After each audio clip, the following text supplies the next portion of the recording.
Cyber risk and compliance automation is finally here. Legacy GRC systems cannot support the powerful, real-time automation and oversight that organizations require to take risks that matter to succeed. CyberSync continuous control automation ingests data from the IT GRC stack to update controls against regulatory requirements and risks in real time, delivering insights and visibility. See how members of the Fortune 500 are saving millions annually by visiting securityweekly.com/cybersync. Every 11 seconds, there's a new ransomware attack. Oil pipelines, universities, corporations, all paying millions of dollars. Barracuda says, don't pay the ransom. Before a ransomware attack occurs, train your teams to recognize an attack and use anti-phishing technology. Protect your applications, and they can't get onto your network. Simple backup and restore solutions quickly recover your data without paying the ransom. Build your ransomware protection plan now by visiting securityweekly.com/Barracuda. That's securityweekly.com/Barracuda. We're proud to announce CISO Stories, a new podcast series in partnership with Cybersecurity Collaborative and Cyber Reason. CISO Stories features the candid perspectives and experiences of frontline senior security executives and dives deep into timely security topics. CISO Stories is hosted by Todd Fitzgerald, VP of Cybersecurity Strategy at Cybersecurity Collaborative, and Sam Curry, Chief Product and Security Officer at Cyber Reason. Listen weekly as they speak with extraordinary CISOs by visiting securityweekly.com/CSP. Welcome back to Business Security Weekly. I am your host, Matt Alderman, joined by Jason Albuquerque and Ben Carr. Do you have a specific guest or topic that you want us to cover on one of the shows? Submit your suggestions for guests by visiting securityweekly.com/guests and completing the form. We review suggestions monthly and will reach out to you once reviewed. Join us for our next live webcast on December 2nd to see what's under the XDR hood. Visit securityweekly.com/webcast to save your seat. And don't forget to check out our library of on-demand webcasts and technical trainings by visiting securityweekly.com/on-demand. All right, gentlemen, articles for this week.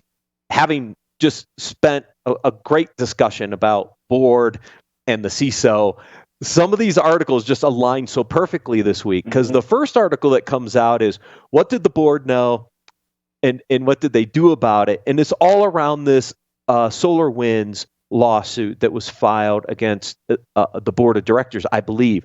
And it was kind of the last segment was a great kind of segue into this one.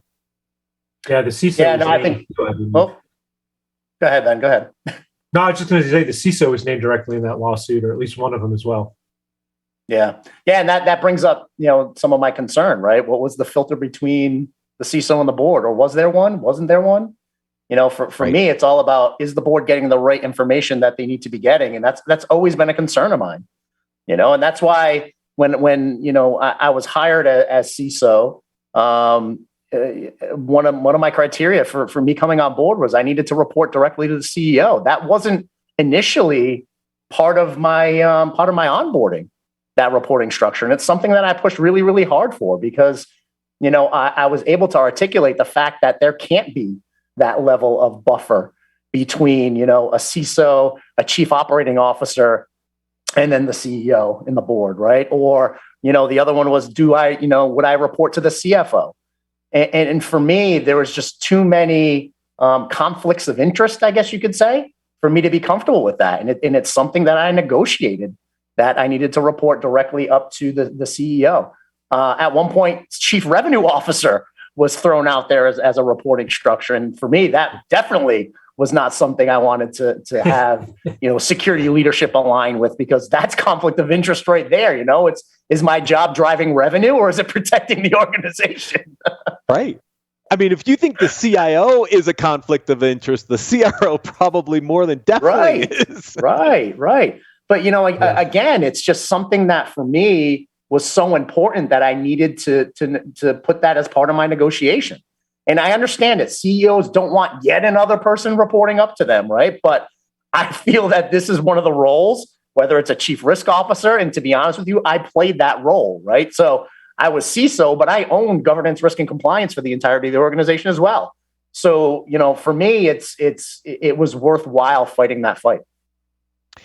Yeah, and in a lot of kind of my talk tracks and my questions from the last segment were related to this article book because I asked Kevin straight out, like, because it alleges that the board knew about the risk facing the company and failed to monitor these risks, which led to the breach. However,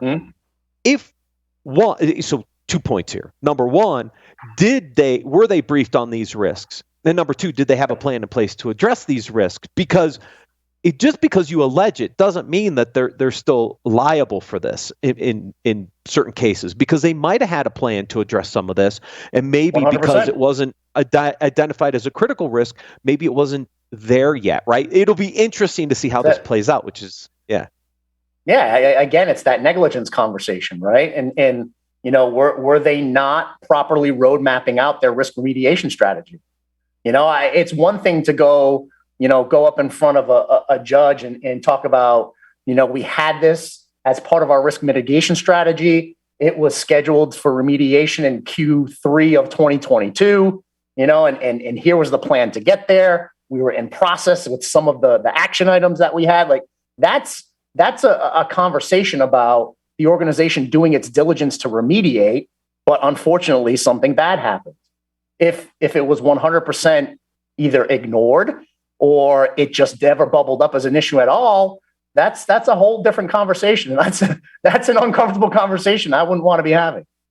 Yeah, I mean, it's really the context behind it, right? So if you think about it from different perspectives, if they were presented with the risk and they said, okay, well, what's the likelihood? And they said the likelihood's negligible, but the cost is $100 million to fix. They may have decided that the business risk was worth taking, right? Contrarily, if they had said, well, it's super likely to happen and it's going to cost $1,000 to fix, and they decided not to do it, well, that's a whole different conversation, right? And then, they may have never been presented with it. And then I think the liability shifts from, if someone knew about it at the CISO or lower level and didn't report that up, then that's a different discussion, right? So, I mean, it's all in the context between how the risk is reported and who took interest in it. That's right. Yeah. That's why I brought out the concepts of due care and due diligence in the last segment as well, because this concept of due diligence and defensible data comes up here. And where's the responsibility of due care at the board level? So this was a motivator for a lot of the questions in the last segment. Yeah. Yeah, and really important to understand, like, what are you trying to achieve, right? If you're doing the due diligence and you're taking due care, then you've done your responsible activity. Right. Yeah. So that leads into the next article, which is the 4 things CISOs want the board to know about. The first couple just make me laugh. Like, your cybersecurity budget should be more than 1% of your overall IT spend. I mean, how long have we been having that debate, right? Yeah, right. Exactly. I mean, come on. There needs to be a level of investment. So let's get past this whole 1% of overall IT spending, and let's look at the risk and let's invest properly. Done. Right. The one thing I did take out of that first bullet was I found it interesting that they said, on average it's 4% of IT spend. But then that begs the question of, like, are you underfunding IT?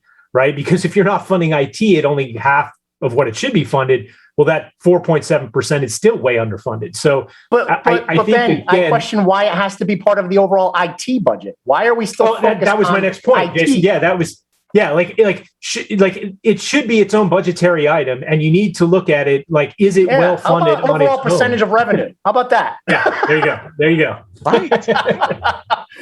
Let's shift the conversation beyond IT. Yeah. Let's get away from this being part of IT spend. Let's look at a spend based on overall revenue. How about that? Yeah, the premise behind it itself was poorly done, right? That was where I was getting. I absolutely hate that conversation of equating it to IT spend. Hate it. And here's why. Here's a really good example why. GDPR doesn't care about how much you spend on IT. It's how much revenue you have. The penalties are based on revenue. So your costs, your investment 100%. should be based on it. 100%. Yes. And you want to know what? We're not just focused on the tech. We're focused on the people. We're focused on the process. We're focused on the risk, and then some technology behind it, right? Because, again, we're fighting so hard to get the CISO elevated beyond, it's not just an IT problem, but then every dollar we spend is associated to IT spend. Come on. Yeah. The other things in here talks about you can't talk about how many APTs you block because this is a stupid metric. High risk issues are important. Culture. They talk about frameworks here. Look, we know that we have to build a better culture. We know that we should be talking about risks. That's where I wanted to see a little more focus on this, but I figured it might light you two up a little bit. Yeah, I mean, yeah, you already did, and we only got to question one or solution one, right? I mean, yeah, I'm already on fire about this. So you lost me at 1% of IT budget.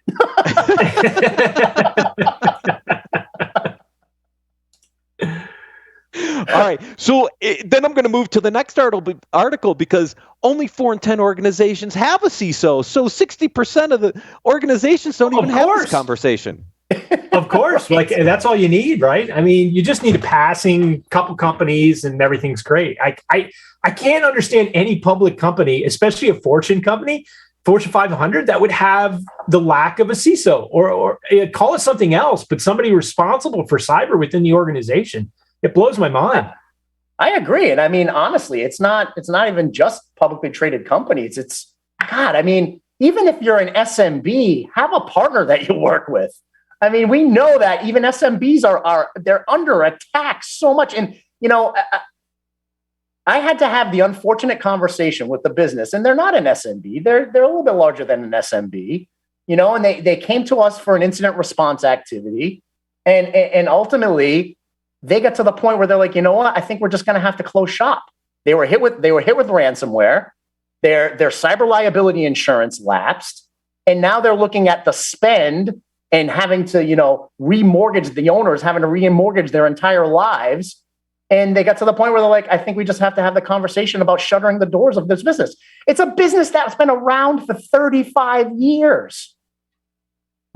35 years. And they're talking about shuttering the doors, right? And what would have been the cost? What would have been the cost over the last 5 years if they had a program in a CISO? Like, and that's it, right? Partner with an organization. If you can't afford to bring in the FTE, or you don't have the appetite to bring in the FTE, partner with an organization who can bring you over that finish line, right? And really help you build a program and then manage it over time. Yeah. And back to your 1% question, 47% believe they're not spending enough on cybersecurity. Yeah, because if you're only spending 1% of the IT budget, of course IT budget, right. And then the IT budget may be, you know, neglected, and it's like 2% of overall revenue or whatever, you know? Exactly right. Oh, I love when you guys get going. So easy to fire us up. So Ben, I'm thinking, you know, when Matt sits down and he tries to get the articles together, he's like, "Ooh, this one's going to get Jason going. Oh, that one's going to get Ben on fire." I'm just seeing so many good book ideas. We need a so you want to hire a CISO book, right? Or Dummy's Guide to Hiring a CISO. Like, yes. Time to co-author a book together, fellas. Yep, there we go. The CIO's role in helping cybersecurity. Now, I think instinctively we know this, right? Like it's about get out of the way, right? Yeah, like, don't be a filter. We talked about it earlier, right? Move aside. That's it. Right. Do not be a door. Be a window. Stay in your bubble and communicate with everybody else, right? Yep. Oh gosh. 100%. Right. It's the truth, though. It's the 100% truth of the fact that this day and age, the cybersecurity leader should be reporting up to the executive of the organization, the chief executive of the organization. If not, the chief risk officer, I think, is another good position to be aligned to, simply because you won't get the filter. You won't get the conflict of interest.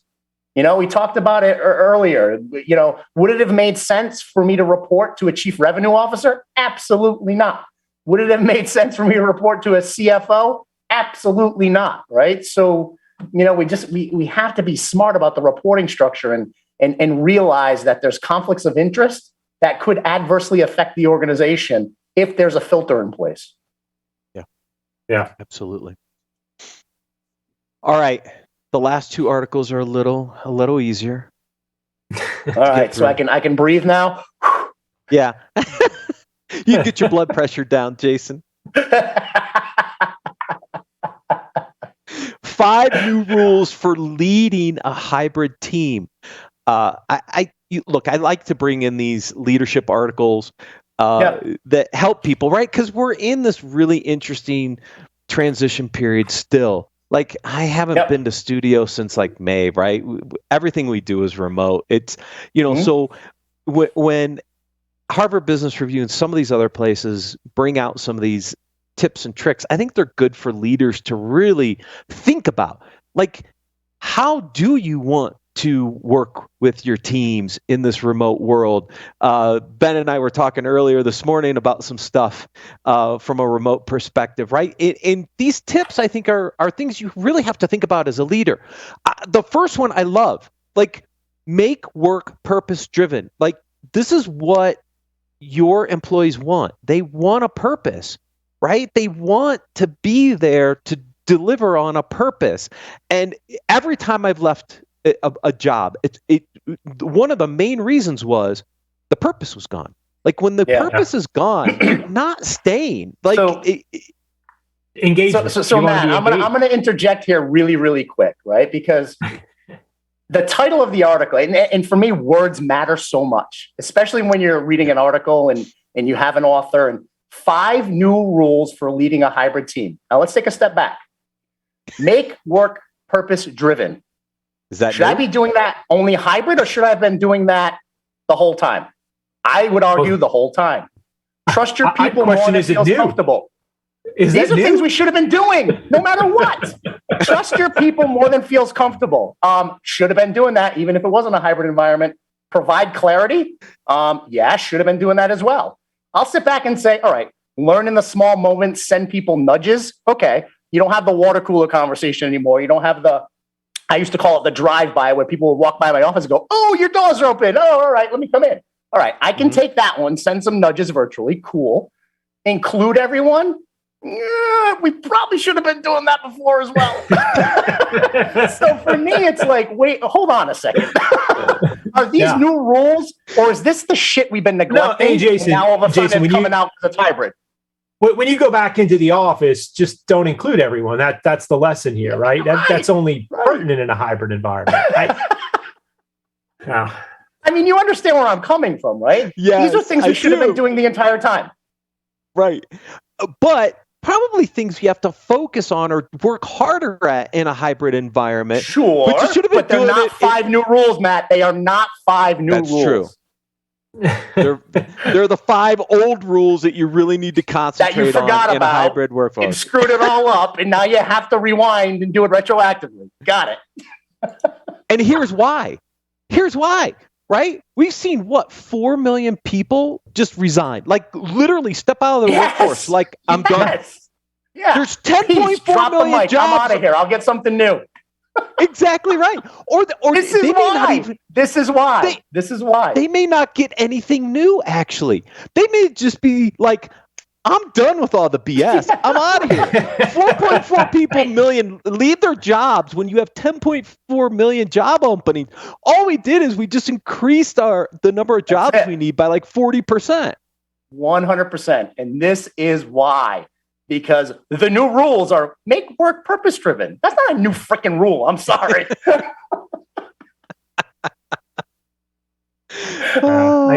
I'm sorry. So I'm on fire today, folks. I'm on fire. Oh, he's fired up. It was the 1% of IT budget that did it.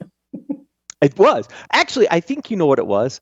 I think your Patriots look so good. They're on this like playoff run to the Super Bowl. It's the Mac attack effect. Yeah, I think you're just. It always fire, relates dude. back.